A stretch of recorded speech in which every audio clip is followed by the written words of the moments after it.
Welcome to Hacking Founders. where we are unlocking the secrets of leadership and innovation so you can learn from others' experiences. I'm Brother Elana, Head of Design and Innovation at Rocketband. I'm Tamara Medina, leadership and business expert from Shapowaloa Solutions. Stay with us. At the end of the podcast, we have our special collaborator, the AI Roulette, who will hack our guests with some challenging questions. Today, we're thrilled to have with us Pedro Donati, a true innovator in the corporate and digital transformation. Pedro began his career in the vibrant startup culture, which laid the foundation for his unique perspective on innovation with traditional corporations. From 2011 to 2016, Pedro led digital transformation initiatives in Itaú, the largest bank in Latin America, where he played a pivotal role in the shaping the organization's digital transformation and capabilities. In 2016, he founded Rampex, a company dedicated to accelerating corporate innovation by helping executives navigate the complexities of digital opportunities and implement solutions the startup way.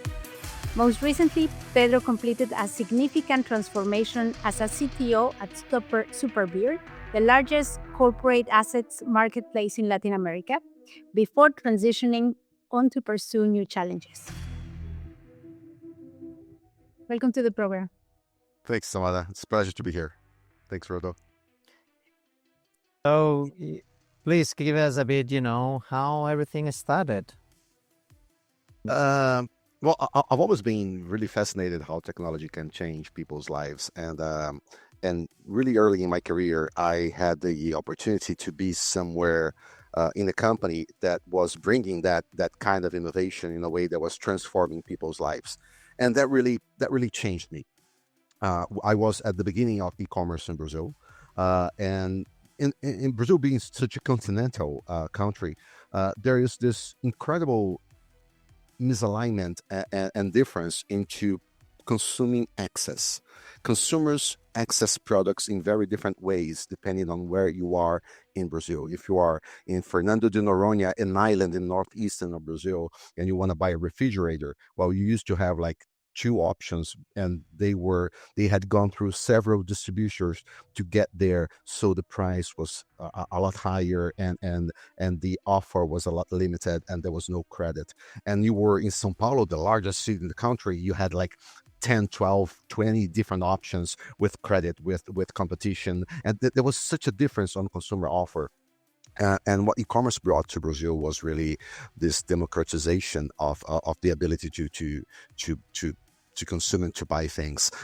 Credit was the same, pricing was the same. You just paid for the freight separately, depending on where you were. That was so disruptive, and what we saw was how that impacted people's lives, and that I never got out of this. I just wanted to do more and more of that during my career. And you have your early career started as a startup. Can you tell us a little bit, kind of what were the challenges, especially as you were scaling? What were your experiences? Yeah. I would say that I've been through 3 or 4 different scenarios on that aspect. The one was the e-commerce that I mentioned. And we didn't call it startup back then, but that's what it was. I mean, after we read years later, when Eric Ries launched the Lean Startup book, we just read it and said, "Well, that's what we did. Yeah, that's what was happening there. We just didn't call it those names." But I think that's one picture. Which is interesting to see, because it was something that was from scratch in Nasdaq bubble, .com bubble, and then all the things that went through and how we scaled after it. There's a different scenario here, which is being inside a large corporation and trying to bring the startup culture into that corporation. There's a third one, which is really trying to bring innovation to other companies, not from the inside, but being outsider, and how far can you go into helping those companies to unlock that innovation. And there's a fourth one, which is which is really transforming a business in its its value proposition, transforming what the business is, reinventing a business from the inside. I think that those are different aspects, and they all bring different things to the table. The first one, which talks to the scaling that you mentioned, it's really hard. I mean, you don't actually know what to do before you need to do it. It's kind of like you feel like every day you wake up and, whoa, that's something that's broken, and I have to run and fix it. It's weird. I mean, you design, because if you try to overthink, if you don't go through it's a bad way. That's the problem. If you try to overthink that, well, I'm going to scale, so I must be prepared for this and that, you're going to spend a lot of energy into things that do not matter. And I've been there, and I mean, anyone that's been through this journey has been there and it has done that. And it's it's a worth choice. You don't want to go there. You'd rather be at the place where so I know it's going to be turbulence. I know it's going to. The important thing is to land the plane, but it's going to be turbulence during that flight.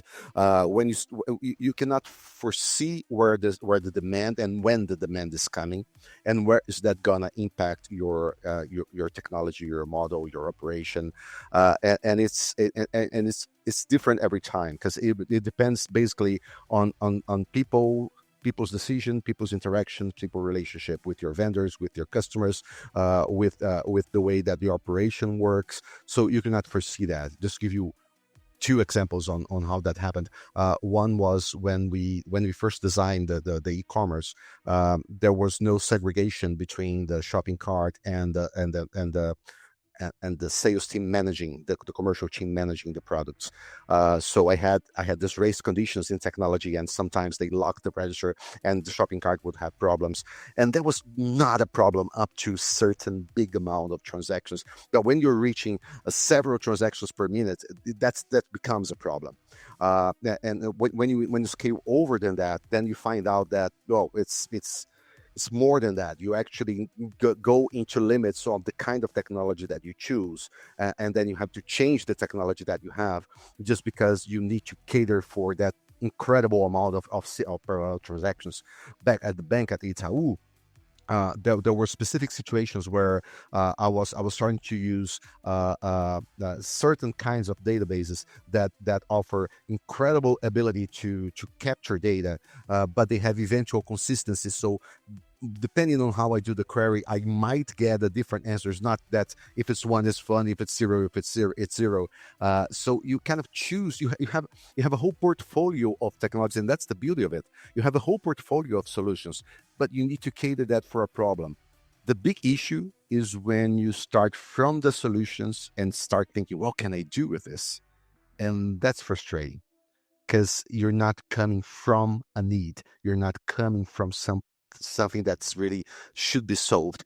I love what Ashley Maria wrote about law of the problem. I live by it. And that's something that, again, everyone has made that mistake once in their lives, into being fascinated with the capability and say, well, I'm going to do this and this with that. But at the end of the day, what really matters is what problem are you solving, regardless of how you're solving that problem. This is actually happening in the tech world now. Obviously, we are in the AI arena, and everyone wants to apply the technology without having really the problem to solve. So, well, at Rocket Van, we're creating, solutions, and people just adding AI, blockchain. But it's like, whoa, hold on your horses. You need to understand which problem are you solving. It's not this. And then, obviously, everyone. I like the fact that you mentioned about planning for what is coming. Everyone, particularly startups that we're working, is like they want millions of users and everything. You're not there today, so why are you going to start building always is good to be prepared, but focus on delivering what your users they need today. And obviously the problems that will come, and it's a good problem, is you need to because obviously investment or more users, if you're already monetizing them, you're already having cash to spend. But before that, I think it's organically. Definitely. It's interesting. And one interesting thing to add up to that is that I found out that B2B and B2C business are quite different on that, because B2C business are really analytical in the sense of you feel the growth and then you have to react to the growth. That's what happened to me on that e-commerce venture. Now, when you go into a B2B platform, it's fuzzy. I mean, you depend on certain contracts with big very representative players, and they want some customization, and should you go for it or not. And on B2C, usually what you have is that you have the ability to have a product technology, product engineering, design skills working together based on success metrics and funnel and conversions, and experimenting A/B testing stuff until they improve, they increment the efficiency of what you have. Now, on B2B, usually you have a sales force that is relating to those customers, or customer success people that are having conversations, and so usually your product area is not so customer facing as it was on B2C, and that really changes the way that you should manage your problems, even the scaling problems.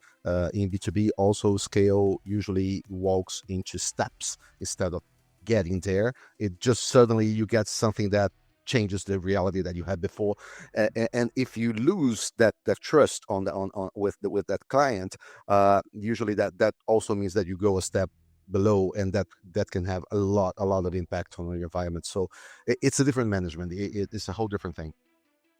What has been your more surprising lessons as a Well, founder? I got two category of lessons: the ones that were based on my mistakes and the ones that were based on mistakes of others, and I try to learn from them.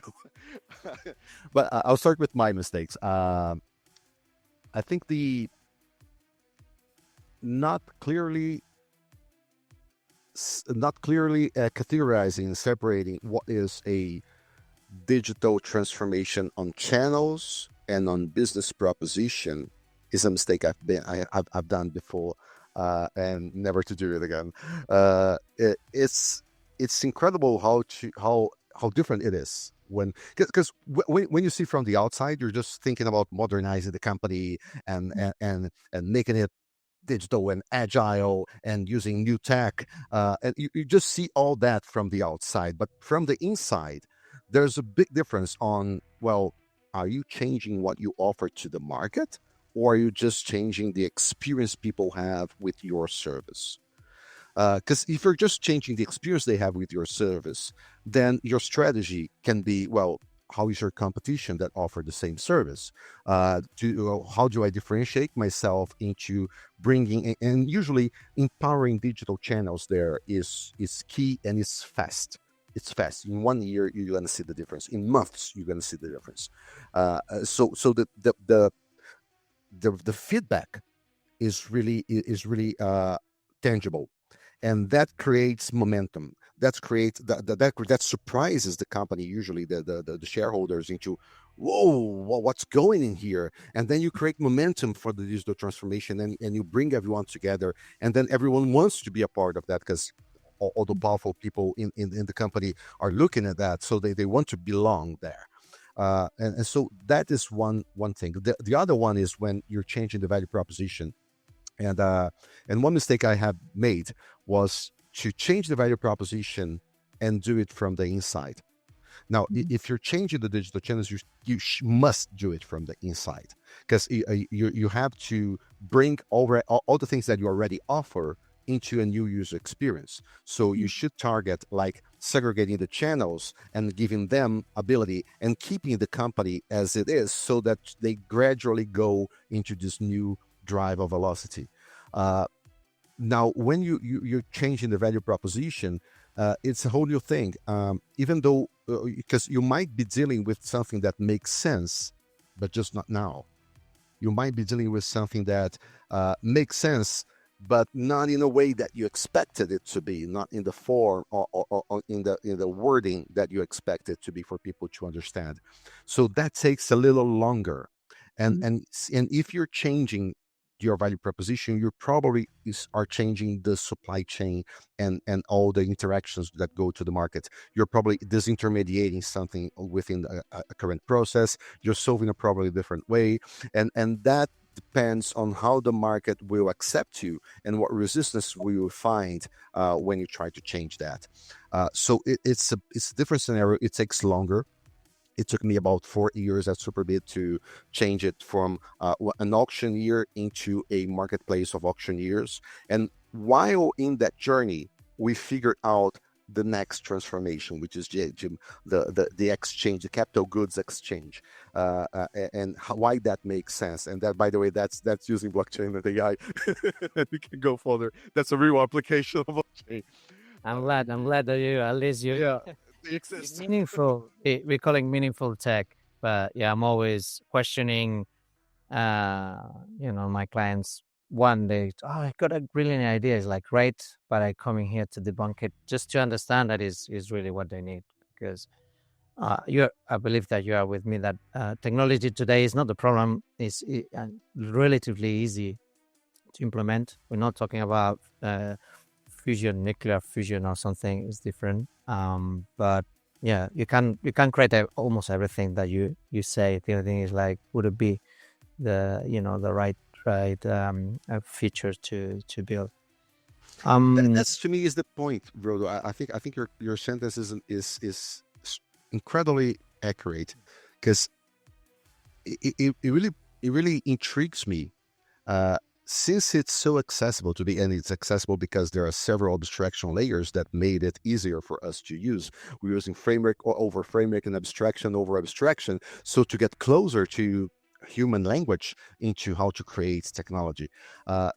Yeah, I agree. It's easier than ever. At the same time, it's so powerful, and we struggle but it's not being applied. And that really intrigues me.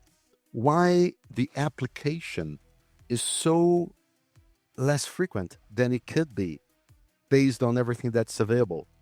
That's a big question mark for me, and that really drives me. Yeah, I believe it's more about those founders or people just trying to do their homework. Basically, I think it's very important to understand who is the final customer. It's hard. We are founders as well, different projects, and sometimes we forget. We forget really. We are. There's a lot of traps. One is the tech trap. You want to create, the perfect system. Others is like, you are very stubborn on some ideas, but at the end, it needs to be useful, and that is when things are getting shaped. I'm very curious that on your journey you have been obviously implementing a startup strategies in a corporate world, and this, if we have friction between users, for instance, in my world, and new tech, how is with the new mindset, new set of tools in a corporate world, how this has been working? It has changed a lot over the past years. When my first take on that was in 2011, and it was a whole different thing. I mean, it was a whole different game. It was back in the day where I was at Itaú, and at my first months there, I heard sentences like, "Cloud computing is not for us." Well, we asked IBM, and they told us cloud computing is not for us. So it's kind of like, what? Wow. And of course, things are way different, and the bank has incredibly increased its adoption of new tech. And by 2012, we were starting and creating the first big data cluster for financial institutions in Latin America. So things really, those were the voices of resistance to change that were there. The important thing to understand about innovation in corporates is that it's a trade-off. You let go of things to get other things. When you're creating a startup, you have nothing. You have no traction, customer base, brand reputation, transactions. You have nothing. but you have autonomy. You can do whatever you want to do. Uh, on a corporate environment is the other way around. You have several assets, but since you have several assets, they're not just yours. So you cannot just do whatever you want with them. You cannot go there and change the logo because you wanted to. So, and it's easy to understand that when I talk about the logo, but people tend to be like, "Well, how come you brought me here to create this thing new, and you don't want to use the new tech the way that I'm telling you it should be used?" That's not going to get you anywhere. So, the thing about corporations that you have to understand that corporations, they each one is they are not all the same, but they kind of like mimic the same structure, which is a structure of decreasing risk by creating governance and disempowerment. And that's a way to decrease the amount of risk just because there's something valuable that belongs to all the company. So you do not want people with autonomy to do bad things with that valuable asset that you already have. So you decrease the autonomy to lower risk. You create governance of what some would call bureaucracy to make sure that people do not go there and change stuff at their will. At the same time, people inside the company usually tend to mimic, like, are inspired by what we brought from the Industrial Revolution. So it's really based on processes and people that execute those processes, and people are specialized. So I have this station that's specialized in this, and then moves to that station that's specialized in there, and that's why we have marketing, technology, and business and accounting, and you have all those specific departments in the company. Those are the stations within the process flows, like an industry. And the problem with that is that that let me say that works. Of course, that works. That's worked pretty well. The problem is that that is not flexible, and that does not adapt. So if the world was not changing and demanding adaptation, if the world was not changing, your competition was not coming to serve the customer better than you do, it wouldn't be a problem. So the problem with the transformation of the company is really a problem of agility and flexibility and being able to adapt and being able to hear the customer voice. That's why the empowerment of groups that are closer to the voice of the customer is so key, so important. Now, when we go into, I have this new. Let me tell you about the big data uh, uh, endeavor within Itaú. It was really, one of the key issues of big data is that you don't move the data to processes. You bring the processes to where the data is. So you gotta have distributed data. You bring the process that, then you map reduce the information so to figure out what the outcome should be. But when we're trying to implement that at Itaú, the policies there were that it had to be a centralized storage. You cannot use independent disks, and so we would not grasp all the power of what we were using because we wanted to work in this new pattern, this new architecture that was not the policies were not designed for that, and it's understandable. So you have to figure out what are the issues and the sponsoring that you need, and how to go a step to prove that first before you jump into a bigger deployment or something that will go into production. You have to bring something that unlocks a lot of value at the beginning. So the key on working on that is to, well, since of course you guys understand what I'm saying, into this kind of environment within the company. And what I see that people tend to make mistakes about is trying to go there and change the culture. And you don't go and change the culture. You change the working process, you change incentives, and the culture becomes something different later on because of that. So you have to start working with a, let's say, project. So this kind of a project, which is kind of what is the initiative, what's the goal, what can be done that we're not doing today, where is value for the company that is not being captured, and that's the place to start. And when you start with that, so at Itaú were the digital channels. We did that. It just immediately in 3 months we were saying that we will have the first mobile bank in Brazil with 4 stars in the app stores. All the banks had 2 stars back then. We were seeing an incredible increase of adoption of the over digital channels. We were seeing that the digital channels were selling a lot more financial products than the other. We created an e-commerce for credit cards, something that was really common in the UK, but that was non-existent in Brazil, and it became the best-selling channel for credit cards. And that caught attention. Whoa, that's working. And then you get the sponsoring to do the more bold stuff on changing the architecture, creating an API layer, rewriting the mainframe, and all the stuff that goes after that. So of course there's no one answer, and it really depends on the company. But usually when I was at Roundpegs helping other companies to do it, it really it was clear to me that people and sponsors and stakeholders, they will not get together because the transformation is important, or and they might seem to get together because the CEO told us them to, but they will not really. So you have to find something where they gain from it, where the result's going to be amazing. They're going to have an incredible bonus because of that. Things will work for them because of that project, and then we'll get people together into something new, and they will listen to you. They will give you the room to help them do that in a different manner. But you have to go a step at a time, and you have to have be humble enough to understand that they know the business. They've been doing that for so many years. So it's kind of like a mix of you being the new one and then being the ones that were already there, and mixing the knowledge of one and another to trying to get to that point to deliver innovation.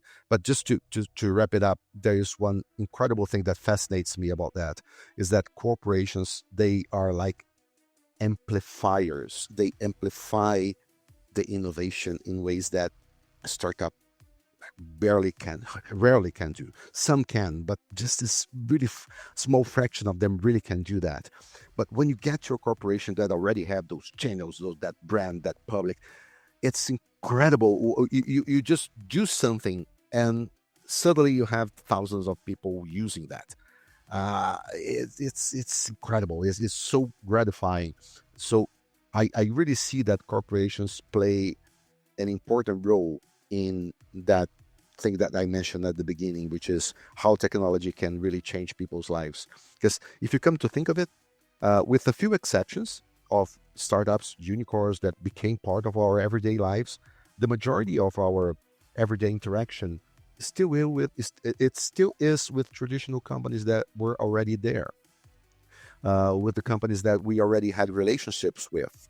The health sector and the financial sector and transportation and education and consumer, all that was already there. So they are the ones that we are relating to. So I'm really fascinated on how we can use them as a channel to amplify that innovation and reach more people. And talking about all this difference between working, within a corporation with and startup as well, what is the biggest lessons and challenges that you could share with our audience as far as the differences and the challenges with managing the teams as a founder that you found, and managing, I guess, stakeholders in a corporate environment? Do you see any similarities, big differences, challenges that you have? I think one similarity is the product vanity seems to be everywhere. So people tend to fall in love with what they're doing and their vision, and they want to do that, and they have this. It's not just in the startup world; in the corporate world is the same. They have this, wow, because this is going to be the game changer, and you're gonna, and they get so excited. And it's important to see through that excitement, and do not let that excitement become the prioritization or where you put your energy. Over investing at the beginning usually is a big mistake, both in the startup world and the corporate world. That's why at Roundpegs we have this service called Startup Your Idea, which was a series that would kind of like funnel you into a process to try to stop you from just going there and over investing at the beginning, but at the same time assessing if stopping you from just saying no just because it's different and you have no idea if that's going to work or not. So how do you go in the middle there? Now, one thing that's pretty different is that usually at the startup, stakeholders are on the outside and on the corporation, stakeholders are on the inside. So uh, you have to deal with current stakeholders and the powers that they have, and how they feel about what you're doing. And usually you're there empowered by a board or CEO, a board of directors, and people tend to, of course, welcome you and try to work with you as long as you're not messing with their cheese. And it's delicate. I mean, it takes a bit of emotional intelligence to get them into understanding and into disarming them. Just saying, look, I want to do this with you, and to be genuine on that, you have to value that their opinions and their knowledge and their contribution. You have to voice that they are contributing to the project. You have to bring them into becoming something that represent what's going there. But most of all, you must be doing something that will create value. And the tough thing about what I said on the business transformation is that it takes longer for you to show that created value. So and this is why this is so much harder. And usually it works better if you go from the outside and then try to plug it instead of coming from the inside. Interesting. I think it's time for our friend and collaborator to come in, and we're gonna fire. We need to say that is a big disclaimer. We are not involved in the process of creating any questions here, so you are in the hands of AI roulette.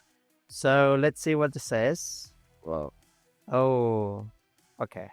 What's the most unconventional strategy you use to grow your business and that others might find outrageous? wow. I tell you. Okay, let me think. um,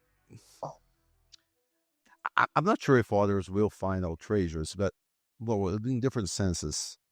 I'll give you two answers. So one is at Superbit, it was the kind of transformation that would normally get some players in the market outrageous, because it's kind of like what Amazon did when they got the third-party sellers. Those other retailers were saying, well, you're in a competition, how come I'm gonna be there in your marketplace? So it's kind of like the sort of the pattern of innovation there, which is becoming a marketplace and bringing your peers into your platform, is something that has that impact on the market. Now thinking about something more out of the box here, and the different perspective.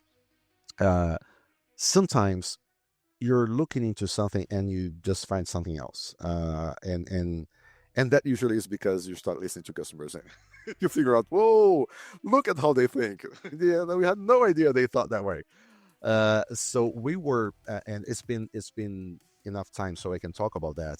But once we were doing a project for a big tobacco company back when I was at Rompex, and they had this project which was their competition just launched a online order system for the small retailers to do the orders by themselves instead of the representatives that would go on the street and talk to those small retailers.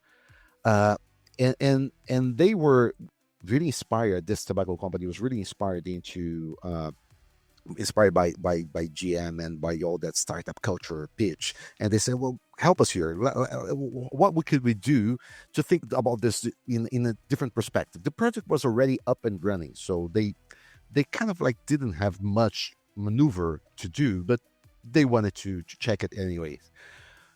And what we found out, based on research, both in the company and researching the small retailers, It was something that I did not expect. Those small retailers did not see the tobacco as a product they were selling. They did not think about those cigars as this is something that I sell. No, what they said, you look at the bakery. I sell bread. I sell some beverages. I sell sandwiches. This is not something I sell. So what is it? This is just something to make an extra cash. And that brought us into a pursuit of what if we would, instead of creating a system for orders to replenish those items, what if we would think about the extra cash platform for small retailers? What if any item would do as long as it delivers that extra cash? What if we could use AI to understand what product to supply where to maximize the extra cash? What if the owner would have an app saying, alongside with all your business, here's how much went into your pocket because that's the extra cash you brought. So that was really interesting to find out, just because we're looking at it in a way that is the traditional way of looking at it, but that's not how your client is perceiving your value to them. And that was really different. Interesting. Very interesting. We can find another one, or yes, okay. So let's see how we're gonna do that. Let's see. Hold on, I just got lost on between all the. Let's get another one. I love that roulette. Yeah. So you had to choose one word to describe your leadership style, but it had to be a negative trait. What will you? Negative. Oh, I actually know that. really? Okay, that's good. Uh, I'm not sure it's gonna be one word, but it's Sentence. yeah. My leadership style is strategical. It's I give people the north.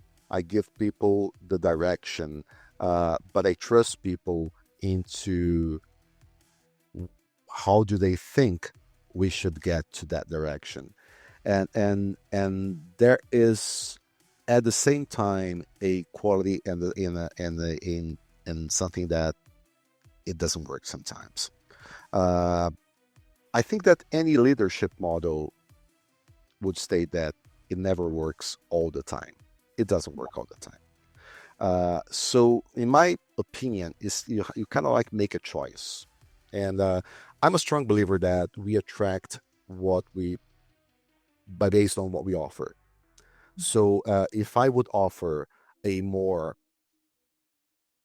detailed management and control over what people were doing, I would have less risk on them not on them going into a direction or going into means that I do not agree with. But at the same time, I would attract people that do not demand to have a voice, do not demand to be proactive in what they're doing. So my choice is on the other side. My choice is to handle people with trust, which means that sometimes I get disappointed, and I need to learn how to figure out faster that I should work with someone else. But that keeps being my choice, and I've been criticized quite a bit because of that. But I also have been recommended quite a bit because of that. So it's interesting to see how people tend to be either on one side or the other side of the table on that matter. And since we are in the subject of leadership, from your perspective, what do you think are the, let's say, top 3 characteristics of a great leader? Listening, making people comfortable in voicing their ideas and their thoughts, and taking risk. I think that if as a leader, the you cannot expect that people will just go there and take the risk on their own, and some of them will. Just trust me. Uh, and part of your job is really to get the risk that they took and make it your own. So I've been to several situations where I was trying to empower teams, and they did something that should not be done. And my first action was to go there and take that into my responsibility, and personally go into the team and work with them until we solved the consequences of what was done. Uh, I think that is really important, and the voicing part is really how you make people comfortable in telling them their ideas, because you cannot just fool yourself thinking that, yeah, but it's okay, everyone can talk to me. Well, everyone can talk to you. They can voice their ideas. They don't. They need to know that. There are several interesting ways to do that.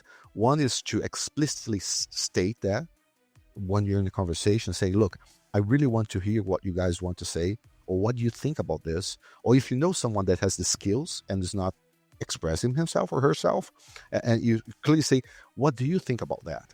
And there's another way, which is nonverbal, which is really powerful, is when you just go with them when you don't need to be there. Like when I was at Itaú, there was this routine once a month to make a huge deploy of the internet banking. That would take part of the team the whole night at the office to make that deploy. So I decided to stay with them the whole night, eating pizza with them at the office, and the other departments in the bank, because technology in the bank is really, really huge. So we have several directors, several superintendents. So they were all, superintendent stayed with you guys over deploy. That was unseen, because you become an executive and you kind of like lose touch with what's going there with your team. I did the same as Super did. Sometimes there was we were handling a bug, and we were in a war room, and after we finished it, there was several steps until we were able to get deployed that correction, and everyone could be released. So I released everyone instead, just the two people that needed to be there, but I stayed. I stayed up to the end until they published, and I had nothing to add to what they were doing, but I was adding. Because I was non-verbally saying, I'm here with you. This is our problem. This is not your problem.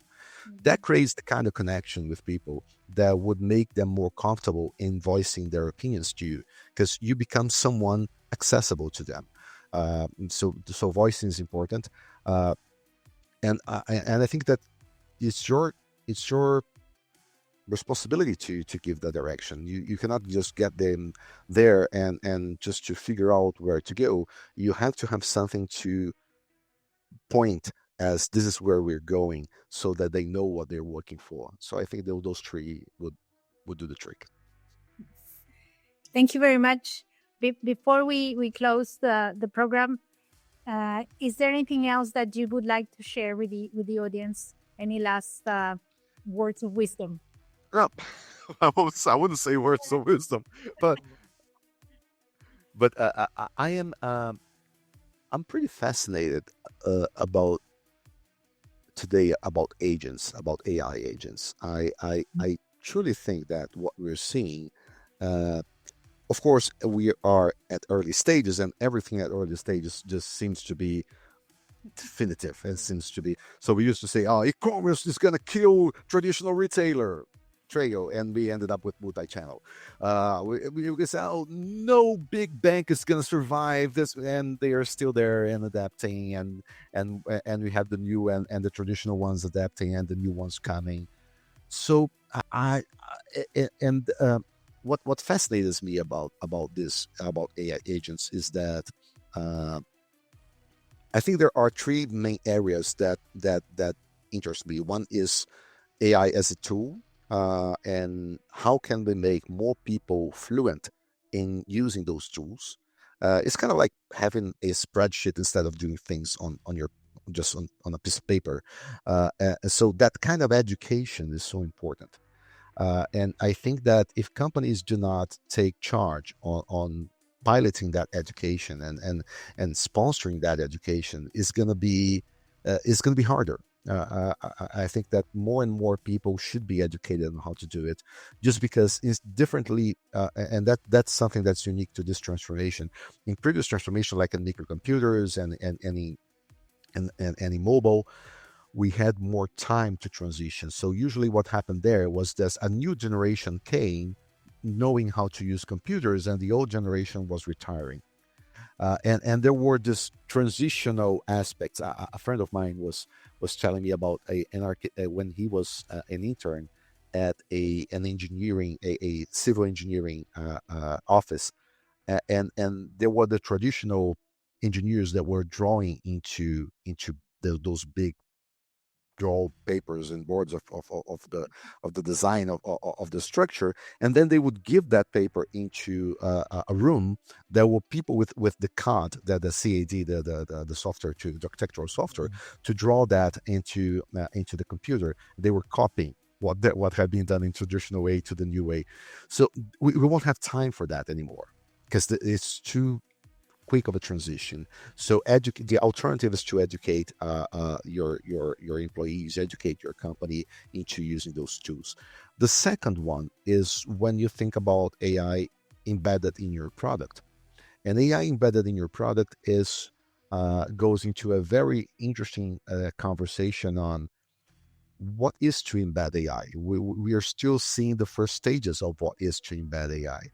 But some would say embed AI means there is not going to be a user interface visually anymore. You're just going to interact with that AI, and that will do it for you,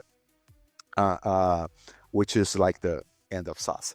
But will it? I mean, I'm not sure. I'm not sure. I think it will be a combo. Yeah.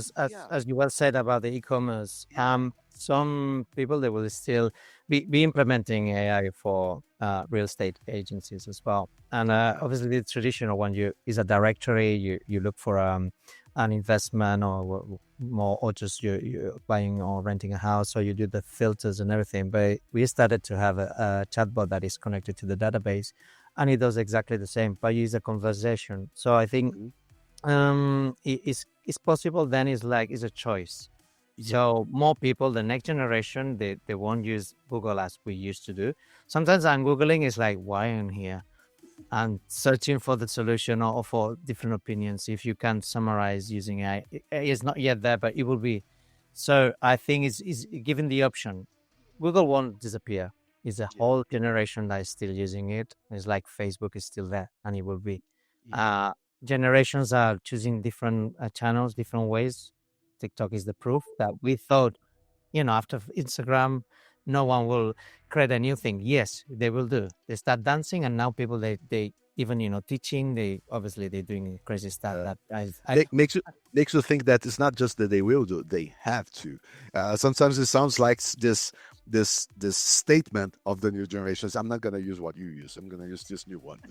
but this is always gonna happen. It is. The clothing, punks, they came, from another place, and then all the Exactly. everyone had different styles because you wanted to. But Yeah, don't you feel that because, for example, I remember, when the uh, email started, we have the big telephones, mobile phones, the big ones, and I felt that I was staying on top of technology. Then the social media started, and new platform starts. But then it's moving so fast that I feel like, the bus has left and I am trying to run behind it. I still can't catch up because it's just changing super fast. No, the way I see it's that, and I still want to talk about the third one, but the way I see it is that we were the first generation that really needed to learn adaptation in a pace. Our parents didn't have that. And the new generation is naturally living in an environment where that adaptation demands it becomes second nature. uh, and part of that is being at ease of, okay, you're going to miss out some things, and that's not a problem.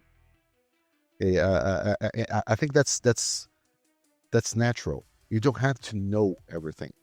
You it's and I love the feeling that I can reach to anything that I want. I'm a musician. I play the acoustic guitar, and then I wanted to play the keyboard, and I was learning what I wanted to play the keyboard. I want that song. I can find that someone teaching that song on the keyboard, and just learn from it, and now I can do it. So accessing everything that I want, it's an amazing feeling. But I think that goes into the third part of AI, which is the idea of living together and working together with those agents as co-workers and not as tools. And that's really transformational to me. And I've been doing a lot of stuff with that, and I've been really impressed. I truly think that, well, it's not just what I think, but it really seems like over 2025, or at least 2026, there are going to be a good amount of work related and and paid workers that could, where an AI could do the work better than the human. And that is something really, because if you go into talking about AGI and what's the AGI definition, that kind of like brings us into a abstract conversation, and it clears the proper conversation, which is, if an AI can do a work better than a human, then what's the social impact on this? So I'm not going into the gorilla problem of human extinction because of an incredibly advanced. And by the way, that's, if I would put some regulation, that would be AI used by the military and not by the corporates here. So that's where my mostly fear that something might go wrong. But when you look into the social impact of this, that's really something that we should be working more on. I don't think that's something that's gonna. I think it's gonna be fast. I think it's gonna be next year or 2026, where we're gonna see that several jobs are gonna be replaced by AI, just because the ability to provide that work is gonna reach a point where it's better than how a human do, which really brings into, how do we adapt on our skill, and how do we adapt on our value proposition to the companies where we are in, so that we still have a layer of work for humans and a layer of work for AI agents, and get them together into providing value for the market. I think that's something that the whole world needs to learn, and I think there's no point discussing whether that will happen or not, or if we would stop that or not. There's no option of doing that. It's really, how can we adapt faster? I'm really in favor of universal income, and structures and regulation that would happen people to adapt in a proper way. I don't think there's going to be an alternative for that. And I do think that agents, understanding how agents can work within your company, is also a learning curve that every company of every size should have. Because the moment you start mastering that, then you're ready for the next step, which is, no, now it can do more, and now it can do more, and then you gradually adapt, and that's gonna make you surf the wave instead of being run by it, just because you just assume that's not going to be within your plate anytime soon, and then when you see your whole business is surpassed by competition. Definitely. I think, yeah, it's the same for the digital world. People, they might think they are not with them, but even sending an email is already being in a digital world. So Yep. obviously this is small scale, but AI is it's gonna be there. I think it was just Jeff Bezos was saying, is the electricity is that big, so any company will be run at some point, even in a lower level. People, they started to embrace for only marketing and playing around for summarizing and everything. That's already there. And those they're not doing it, obviously law firms and everything that we have been consulting, they know they cannot read and having everything on their minds, and it takes longer. Researching on medtech as well, lots of papers out there.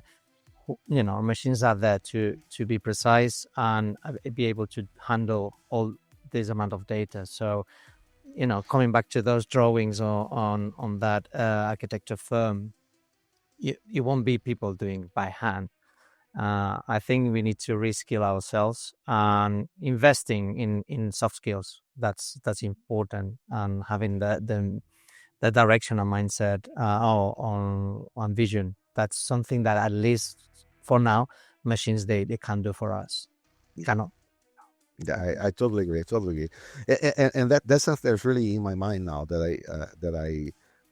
I left Superbid with this thing. I started experimenting with this there, and it was amazing. The tool part was great. The embedding on the platform was moving forward, but the agents is something that I was really intrigued with. So I started trying to create agents to work with me here and to work with innovation and understand, and I'm and talking to other people and trying to understand why aren't they using, and mostly it's because they have no idea what can be done.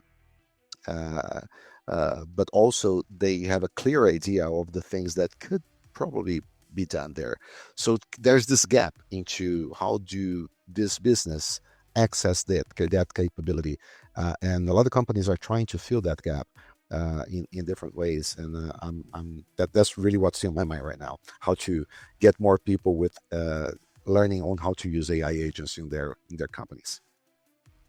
Amazing. So I think we are in the note on the end.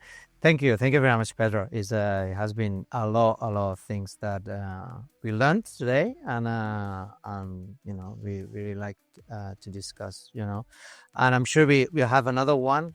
Hopefully, if we have another season, so we'll carry on and see how, because things that are very fast, as you can see. In 6 months. We were implementing the AI differently that we're doing today with the multimodal and all the stuff. It was not even a word, and now we're having this already kicking in, and it's it's impacting the whole thing. So it's amazing because you basically you're incorporating it more and more. I mean, every day when I'm working, I'm putting it more and more in the things that I'm doing. So it's yeah, there's a lot of levels. So it's my assistant working. yeah, that's what Pedro was mentioning. Is at the end we'll have a virtual assistant and able to do those tasks and amplifying what you're doing. I think it's amplifying, but it's true that socially it will have a major impact. That for other technologies, they allowed us to create new jobs, and here we don't know, because the impact will be very, I don't know. I believe that if you replace some processes and everything, I don't know. It's but always has been, after the disruption is new jobs coming in. So I don't think people they will be 100% replaced, but those they don't are related to this, they will be craftsmen, like in the Industrial Revolution. So steam machines and everything, factories they started to produce, and the rest of the craftsmen, they were just kind of the small shops and doing quality but by hand. So artists and everything, it will be the same. In fact, I believe in terms of on the creative industry, because I coming from that side, it will be more appreciative people that will buy things made by humans, and the rest it's becoming already very, you can notice when it's AI. So I think it's the combo. The artists, they will use both their own crafts and the AI. They will be very unique and differentiated. But that's my opinion. You'll see. No, I agree with you. I still think everyone's gonna have a place and a way to contribute. Because just because everyone has every being is designed in a way that is empowered and is capable of contributing. But my concern is not about if they're gonna have a place or not. My concern is about how fast can they adapt. Yeah. So our main focus should be on getting on working on adaptation, and working on adaptation means that some people will take longer, and I don't think that just stating that, oh, it's the Darwin approach and the fittest will survive, and that I think we're better than that as a society, and we should help everyone adapt and understand that people adapt at different paces, and therefore the more we are within the more we are in control of how this adoption is gaining traction in companies, the better we can help them cater for that transition. And I think that's the main concern. It's not whether it's going to happen or not, or if we're going to have a place under the sun or not. Is really how do we transition from here to there? Just citing a example in the music industry. Lots of artists used to be in the world before the internet. They used to have really centralized on the recording labels, and the artists that get there would have a fairly income based on the success and the royalties of their songs. I was talking to an ex-YouTube director, and I was posing to her, say, the music industry got to a point where they cannot live from the royalties anymore. They're getting less. The platforms are taking a big share. And she said, no, they're not. The amount being distributed is the same, it's even larger. The problem is being distributed to a load of people instead of just those. So that's the consequence, and they need to adapt on that. And I say, wow, that's amazing. And she showed me the data and said, wow, this is really impressive. So it's a matter of, you cannot still live in the way that was before. You need to understand that you're going to live in a new way, and you need to be able to transition. And that's I think the main goal for everyone. Interesting. Yeah. I'm convinced that we need to get you again, because lots of questions have obviously coming on. You've been in the banking industry, heavily regulated, so yeah, lots of questions that if we start, we're gonna end it up later on that. But thank you very much. My pleasure. Thanks for having me.